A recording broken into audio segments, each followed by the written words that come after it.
for another episode of the Success Chronicles. I got my guy here, Coach Greg Robinson, and I'm just thankful that he came through with us.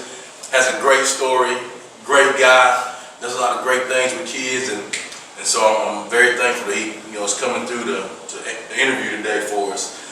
First of all, my first question is, how do we know each other? How do we meet? You want to tell that, or you want me to tell that story? You give your account, and I'll give mine. Oh, okay. All right. I bet we'll see if we'll match up. Okay. All right. So, Coach Rob came to Conroe High School with Coach Walker and his staff, and it was really good. Right off the bat, I introduced myself to him. I heard a lot of great things about him before he got here, and I wanted to make sure I met that guy and welcomed him in, to the Conroe family. And everything they said about him was true. He's a great guy, great with kids, and just a good dude. And I was fortunate enough to work with him, on the staff. I did running backs. He does D-line as well, and we did adaptive PE class together, and just become really close and got a good bond like that. Just a really good friend, a really good person. So let's see if it matches up. That matches up. That matches up. I came down in the spring, and I think we came out to check the kids working out, and it was right out there at Buddy Moorhead. So I think you were aside from Coach Haney and Coach Enixon, you were the second, because I knew Coach Haney already. You were the second guy that I met, shook hands with when I stepped on his campus. So, man, we hit it off since then. So that was about right. And I found out we were working together with the special needs PE class, and I've been doing that all my life. Chippy's been doing that. So that really hit it off. And we had a love for special needs kids and being a clown and listening to music and being in that class with those kids. So a lot of fun. If you could just kind of tell us your life story. Okay.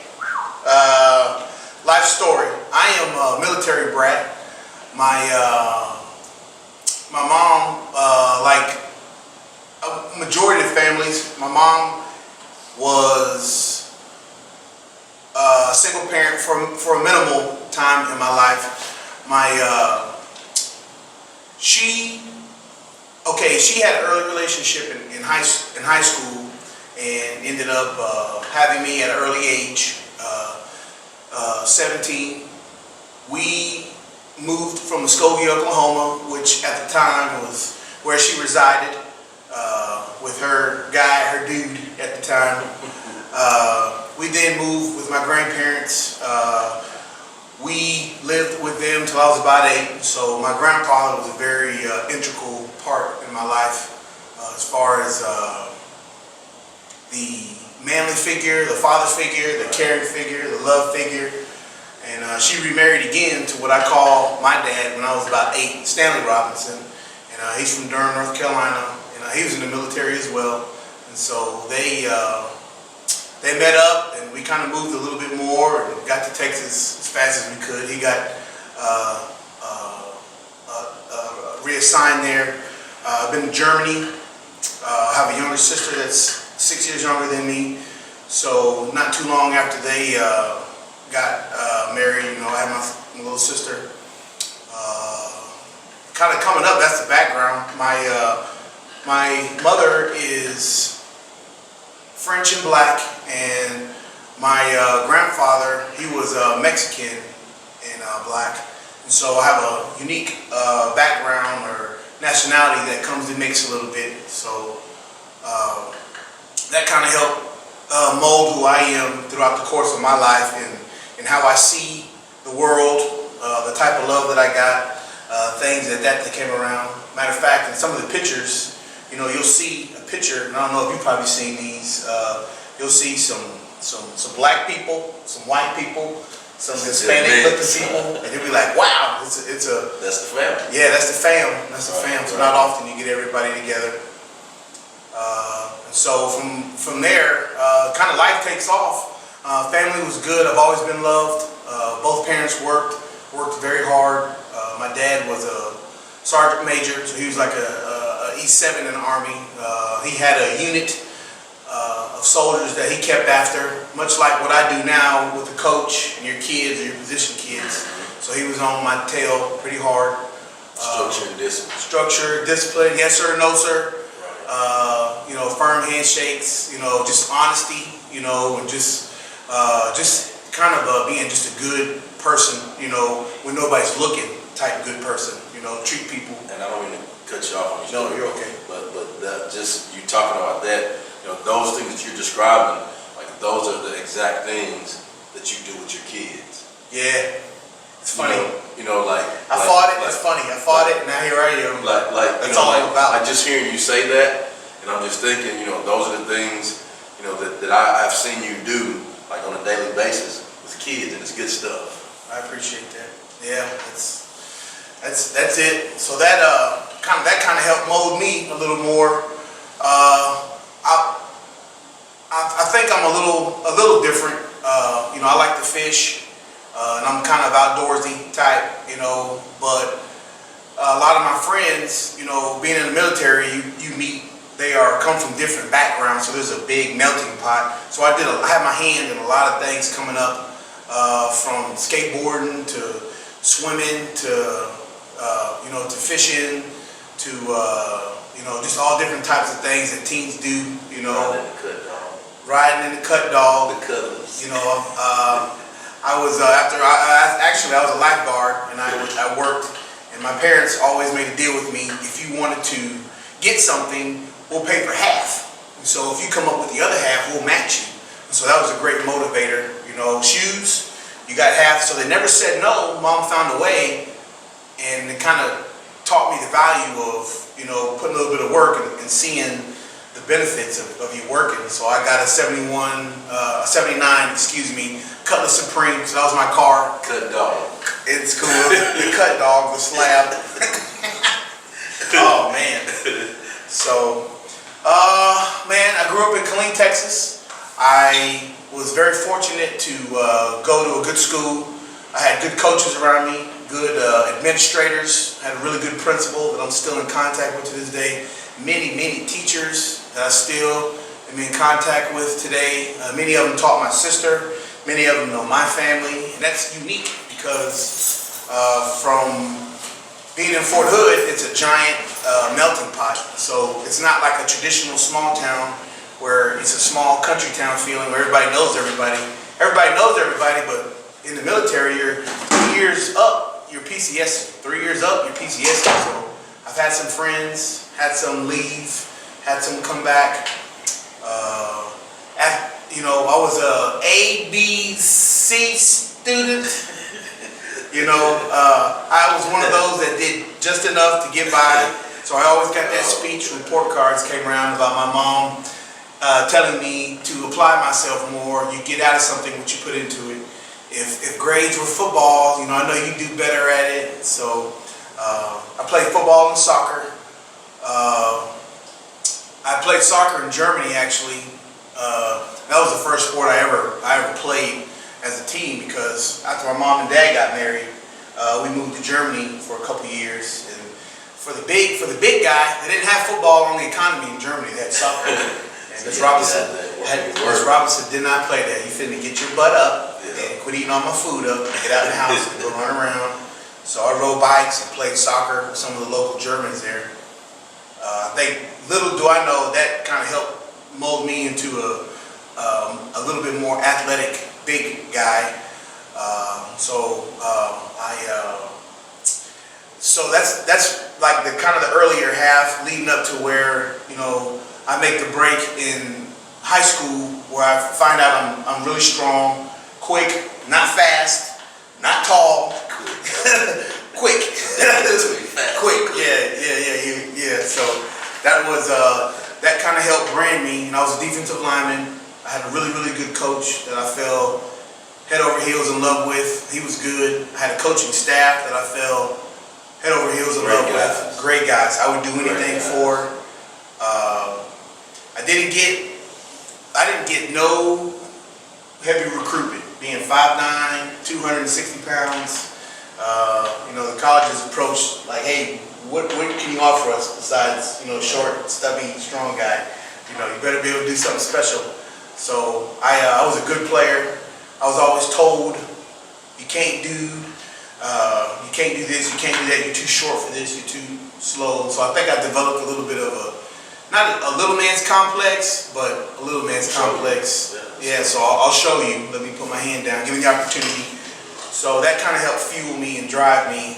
If I sought out somebody that was bigger than me and I was better than them, like I made it a point to, when I got done with them, like, wow, like you're pretty rough. And that's how I approach a lot of obstacles in life. If you're being told you can't do something, just to continue trying and until you succeed. I didn't get very many looks as far as like being a prototype college athlete. My football team, we were very, very good at Colleen Ellison in 1998, 1997, 1996. Like ran the tables in Texas, beat Longview, Commerce Judson, John Tyler. So you start to develop a little bit of a winner's attitude, when you're together. And that's what football provided for me. And I think it was a playoff game against Longview that we lost, actually, but I had one of the games of my life. Outplaying their defensive linemen, contributing to mine, and just made some plays at a 5'9", 260-pound nose guard I was supposed to make. So I got 2 calls to go to Monticello, Arkansas, to go visit the Boll Weevils. Boll Weevils. What is a Boll Weevil? No clue. Okay. Neither did I. And I had the opportunity to go to Ouachita Baptist University in Arkadelphia, Arkansas, and visit them. And after the season went, I went on one extra visit to Rice. I pleaded and begged with my mom to let me go. She took me down there, and I pleaded with my coaches because I was one of those that was like, oh, how come he's getting letters and I don't have any? He's being recruited and I'm not. So I went to Rice. They had like a little visit where they have recruitments come down and fed you a burger and let you watch the game. And it was the worst experience of my life because when I got there, nobody paid attention to me. And I'm on the sideline watching the game and looking at it. Hey, what's up, man? What do you play? Nose guard? Oh, okay. How much you bench? What you running 40? How many sacks you have? My numbers were all better than theirs. But yet, because they're 6'3", 6'4", they got the opportunity. So I told my mom about third quarter, trying to hold my tears back. I'm ready to go. And I was always taught to be cordial. So I shook the coach's hand and said, we got to get back. Got in the car, and my mom was like, you all right? And I just broke down and cried. She's like, well, you asked for it. You wanted to come here. And sure enough, God Lesson talked to me about be careful what you ask for. Because you get it. So you get it for sure. Yeah. I took a couple more visits to the Boll Weevils in Monticello and went to Arkadelphia. The Monticello visit was good. And that was my first visit. It was a small Division II school. They showed what you have, etc. Went, ate, checked out the forestry program because I knew I was going to be a game warden or some type of fish biologist. Took that trip, came back, went to OBU, and it was small, rickety, Division II. And again, there were bigger guys there, that they had. Pretty good program. Pretty good program. It's funny how the good Lord works, because He put us there at the time they were rebuilding and changing, and the coach that came over, I'll never forget him because he's done some things in my life. And went there, had a really good time. Broke the bench press record. It was like 370. And I was like, oh, wow, that's a lot, playing them up. They're like, well, how much do you do? I don't know. And at the time, I was able to do 465 pounds, which was a lot for a high school senior. And I did, and I put that on there and repped it over and over. I want some more? It was just kind of showing out. But it was a good thing. It was a good feeling. And went and played catch, ate, went out, went and met with the academic dean. So you act like you couldn't do it at first? I didn't act like I couldn't. I just act surprised, like, oh wow, that's good. You know, not downplaying because I don't know who was in the room. You know, who could or couldn't. You know, and everybody gathered around. Hey, you got the crew for the break the record. And I was like, this is all you guys have. You know, and where I'm from, like we competed all the time against each other. Right. So, competition. Yeah. So I ended up signing with them. Went there. You know, I met with the academic advisor. I remember like it was nothing. We didn't, I wasn't the strongest in math, so I asked them which field course required least amount of math. There you go. It was coaching. So I had some really good, awesome coaches that were, that inspired me. So it was natural for me because I was always a big clown. I was always really good with kids, and I needed to be kinesthetic. I needed to be moving constantly. You know how I am. And so that was like a perfect fit. Kept in contact with Coach. Yeah, man. So that's really about it, man.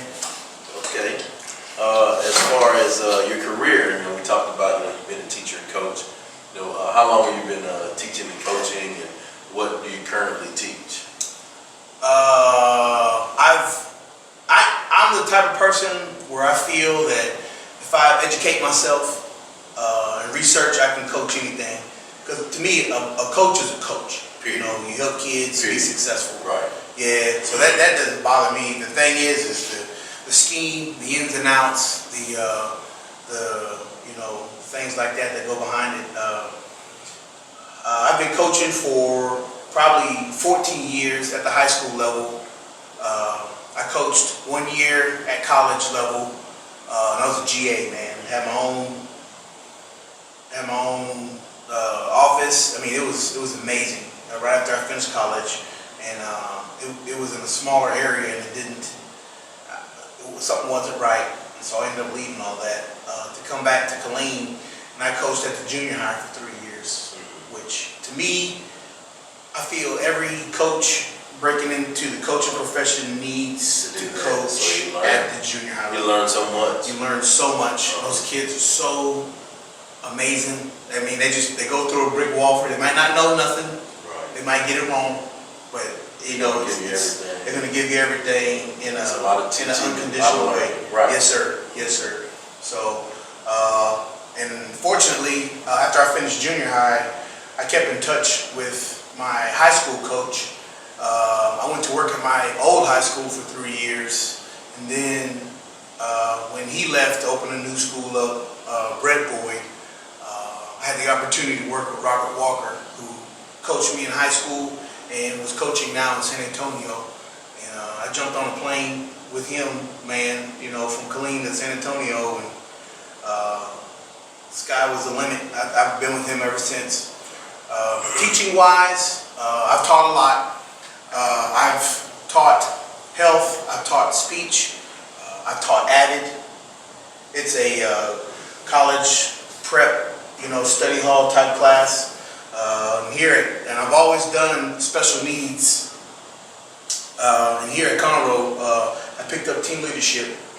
So I've done quite a bit of jack of all trades. Yeah, jack of all trades. Non-core wise. Right.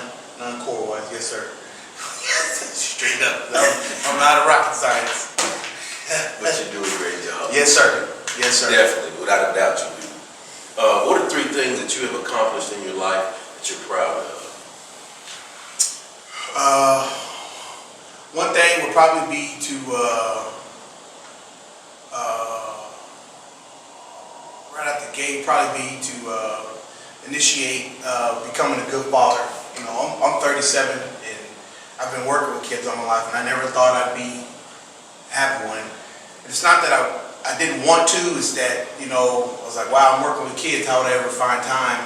You know, and my wife, who is kind of the same way, you know, we've been asked, are you selfish? No, we're just waiting. If it happens, it does. And so it wasn't in the planning, but now that I have a daughter, Angelina, like life is turned upside down in a good way. Shake it and then turn it back up, and she's been a real blessing. So that's been an accomplishment of having a child and carrying her and being a father, doing those things for real is an amazing For real. feat. Yeah, you know For from real. Evan, man. Right, it's amazing stuff. It's amazing. And people can tell you how good it is. Yeah. But you don't know how good it is until you're really in it. Until you feel it yourself. And it's amazing. Yeah, that's a big thing. So I know, like, for real parents, and this is a real thing for parents, I say real parents. For parents, like, I go to them and I tell my mom all the time, and I tell other parents, like, I get it.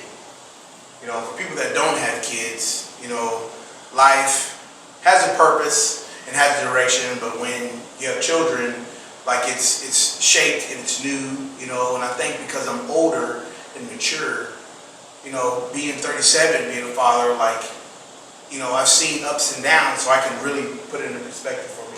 As far as, like, that's, wow, like, I get it. Like you and Heather, I get it. Right. Oh, man, I see little Evan, I'm like, man, I get it. Like, Chip, like, man, this my dude. That's my my dude. guy. I'm like, man, Love I get that it. dude, man. So I definitely understand it. Two other accomplishments. You know, I have a nephew that we have custody of who, you know, if you look at some of the pictures, he's my wife's sister's son. And, you know, throughout the years, I will make this statement that, you know, you guys, everybody that chips in and helps raise somebody, nobody's invented anything. Everything's been passed down. And so I'm learning a new role as I get older, as far as like being a server, working with kids and helping them. And like I see, Isaiah has come to us since he was about 4 or 5 and visited. And we took custody of him, and watching him grow, you know, he was pre-packaged already, but watching him grow and the successes that he has, you know, I stay on his butt quite a bit, but our relationship has grown past uncle-nephew relationship into like a father-son. So, and I didn't force that. That's kind of naturally occurred. And so he doesn't know, but I'm really proud of him, and I'm proud of that. I'm proud of that. You know, he's 13 this summer, and I told him that I'd take him for his first driving lessons. And football got a hold to us. And I let him, you know, get in the car, started, back it up, stop. But I told him, like, we'll go in the parking lot. He hadn't forgot yet. No, he's not gonna forget that. That's big. Drive, man, especially in the big 250, man. He's ready. And then one other thing, One other thing, probably would be that is, and this sounds simple, but it's basic to me, is like getting up, doing what I do every day. Like, you know, going back to earlier conversation about life and selecting the route with least amount of maths and selecting coaching, like I'm really happy I got into that. There's not a day that I don't get up where I dread coming to work. Win, loss, enjoy it. Good, the bad. Like I enjoy getting up, coming to class, and I hear people talk of their jobs. And I listen a lot. I watch a lot of actions. Like I'm full of joy when I come do this every day. Win or loss, whatever sport I'm in, like I enjoy, you know, the teaching and learning atmosphere that comes with this. Meeting good people, you know, all that. So you know, the profession is very good to meet and be around good people to learn from. yes, You know, just it's great, like, you know, just an honor, like, to me, just to build a bond and friendship with what we have. You know, to me, like, he's a good guy. man. You know, he's a good dude to know. You know, so just thankful for that. What is your definition of success? Success. If I had to put a definition on my words, would probably be trying something, failing it, and then figuring out a way to overcome it, and like I say, attacking it again, approaching it again to where you do get it, achieve it, earn it. And you have the confidence. You have the confidence to continue to do that. I don't think there can be any success without error, though. I guess there could be, but to me, you know, when it really drives home is when you've tried and you were unsuccessful, and you try again, and then you are successful. I think that's when it really sinks in. If that makes sense. And it means more to you. And it means more. And it means more, you know. So Good deal.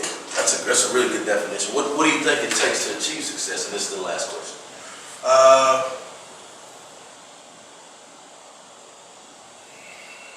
I would imagine all the tools to you know, and I know this is coaching term, but if you like fall down or fall short, is have the drive or the fortitude or the strength, confidence to get back up and try it again. You know, the persistence to keep trying it over and over and over until you do get it. You know, but again, you're talking to an ex-athlete. You know, you're talking to somebody that, you know, football has taught me in life. You know, you prepare yourself, and you know, you go do what you need to do. You know, if that's work, if that's you know, anything you come across, you know, just give it a shot, try it. So.